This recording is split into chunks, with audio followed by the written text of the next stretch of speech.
New TV Telugu Khammam జిల్లా నుంచి ఉప ముఖ్యమంత్రితో పాటు ఇద్దరు మంత్రులున్న వారి మధ్య ఆధిపత్య పోరు తప్ప ప్రజా సమస్యలను పట్టించుకోవడం లేదని, అకాల వర్షాలతో జరిగిన పంట నష్టంపై కనీసం సమీక్షించలేదని బీఆర్ఎస్ ఎమ్మెల్సీ కవిత మండిపడ్డారు. ఖమ్మంలో ఆమె విలేకరులతో మాట్లాడుతూ అకాల వర్షాలతో రాష్ట్రం అతలాకుతలమవుతుంటే సీఎం కనీసం రెవెన్యూ అధికారులతో మాట్లాడలేదన్నారు. పంట నష్టపోయిన రైతులందరికీ ఎకరానికి 20,000 రూపాయలు పరిహారం అందించాలని డిమాండ్ చేశారు. సోనియా, రాహుల్ పై ఈడీ కేసులు నమోదు చేస్తే దేశవ్యాప్తంగా కాంగ్రెస్ ఆందోళన చేపట్టిందని, కానీ సీఎం రేవంత్ రెడ్డికి మాత్రం కనీసం ట్విట్టర్ లో పోస్టు పెట్టేందుకు తీరిక లేకుండా పోయిందన్నారు. బీఆర్ఎస్ హయాంలో భక్త రామదాసు ప్రాజెక్టు పూర్తి చేసి 1000 ఎకరాలకు సాగునీరు అందించామని తెలిపారు. కాంగ్రెస్ అధికారంలోకి వచ్చాక ఒక్క కొత్త ప్రాజెక్టు చేపట్టలేదన్నారు. వరంగల్లో జరిగే బీఆర్ఎస్ రజతోత్సవ సభకు ఖమ్మం నుంచి ప్రజలు భారీగా తరలి రావాలని విజ్ఞప్తి చేశారు. మరి వాళ్ళ మీ అందరికీ తెలుసు రాష్ట్రంలో ఉన్నటువంటి పరిస్థితులు. ఒకటి కాదు, రెండు కాదు, అన్న చెప్పుకొచ్చిండు. వాన పడుతుంటే కూడా కనీసం మంత్రులకు కిందకు వచ్చే తీరిక లేదని. ఇక్కడ వాన పడ్డది, అక్కడ ఎస్ఎల్బీసీల కాలువ కొట్టుకపోతే కూడా మంత్రులందరి ఆలోచన హెలికాప్టర్ మీద, చేపల పులుసు మీద ఉంది తప్పితే ప్రజల మీద, ప్రజల కష్టాల మీద లేదు. ఇక్కడ 3 మంత్రులు ఉన్నారు.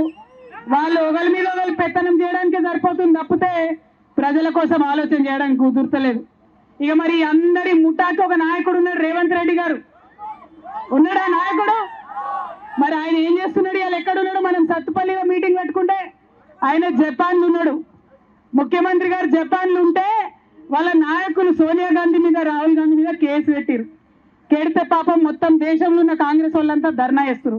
కానీ మన ముఖ్యమంత్రి మాత్రం జపాన్లో మరి ఇంటర్నెట్ పనిచేస్తలేదట. ఒక ట్వీట్ లేదు, ఒక ముచ్చట లేదు, ఒక మాట లేదు. వాళ్ళ గురించి పట్టించుకుంటలేడు. వాళ్ళ పార్టీల అగ్రనాయకత్వం మీద పట్టు లేదు, సత్తుపల్లి నియోజకవర్గ ప్రజల మీద పట్టు లేదు. ఎంత దారుణం అంటే కేసీఆర్ గారు ఉన్నప్పుడు వడగళ్ళ వాన పడితే కేసీఆర్ గా మా అందరినీ ఉరుకులు పరుగులు పెట్టించి పొలాలలోకి దౌడు తీయించి ఎకరానికి 10,000 ఇచ్చిన విషయం మీరందరూ కూడా గుర్తు చేసుకోవాలి. ఇవాళ పంట నష్టం జరిగింది, మొత్తం ప్రభుత్వం పడకేసింది తప్పితే కనీసం వచ్చి రైతుల గురించి ఆలోచిస్తున్న విషయం లేదు. మరి మీరు అందరూ ఒప్పుకుంటే ఈ సత్తుపల్లి నుండి డిమాండ్ చేద్దాం. పంట నష్టం ఇక్కడ మనకు మామిడి తోటల్లో జరిగింది సత్తుపల్లిలో, అట్లనే మిగతా తెలంగాణ వ్యాప్తంగా అనేక పంటలు నష్టం జరిగినాయి.